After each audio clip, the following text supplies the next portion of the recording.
अस्सलाम वालेकुम आज बनाओ अस मलाई कुल्फी शहर हरी सिंह हाई स्ट्रीट च अख मजेदार मलाई कुल्फी बनान अस करो आज कोशिश कि अस बनाओ तिसी मलाई कुल्फी तो अत मज करो अस तिम चीज इस्तेमाल यम अस गरी छ आसान तो वमेद छ जे तोह यी अजिच मलाई कुल्फी पसंद तो पकियो करो अस जल्दी जल्दी शुरू मे जोल गैसस पे थव तव तो ताई मज त्राव बह यह दुध कप अख अकिस दुध कपस बनाओ अस 5 मलाई कुल्फी तो यथ मज त्राव बह यह सब्ज ٲلہٕ पाउडर ओड चमच तो यन त्राव बह यथ खंड चमच ज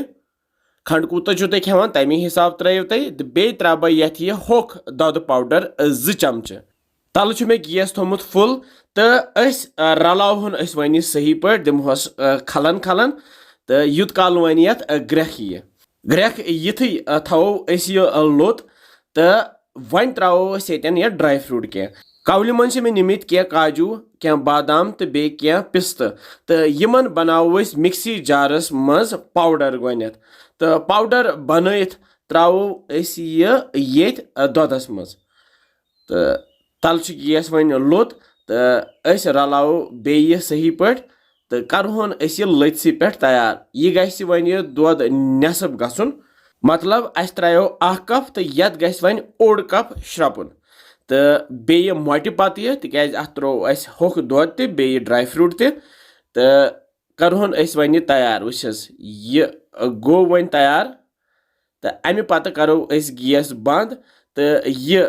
तो वालो बोन कुन तो करहोन यह ठंड वुस क्युत मोट गो वन युथी मोट गि रोजन अमे पत अन मे यह आइसक्रीम मोल्ड यम आइसक्रीम मोल्ड बनो तह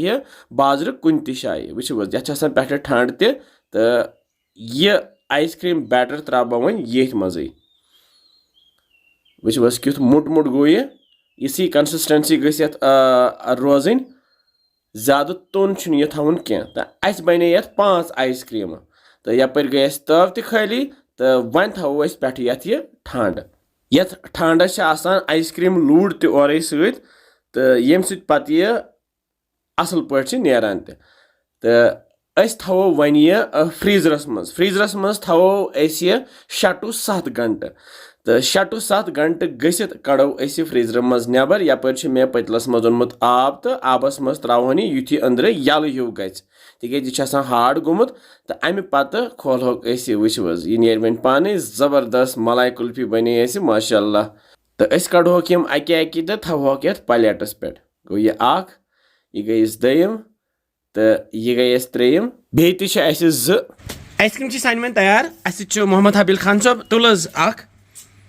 तो करो टेस्ट वो क्युत गम सन आइसक्रीम बिस्मिल्लाह असल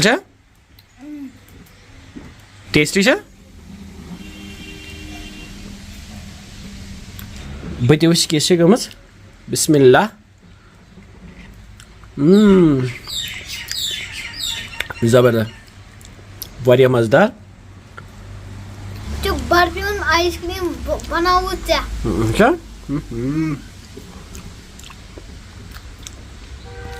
वमेद अजिच मलाई कुल्फी पसंद आम तुम तब बे वन किस बसान तुम सान रेसिपीज इंशाल्लाह हमको बे गसन मजेदार रेसिपी तुम थो पन ख्याल पीहू रबस हवाल।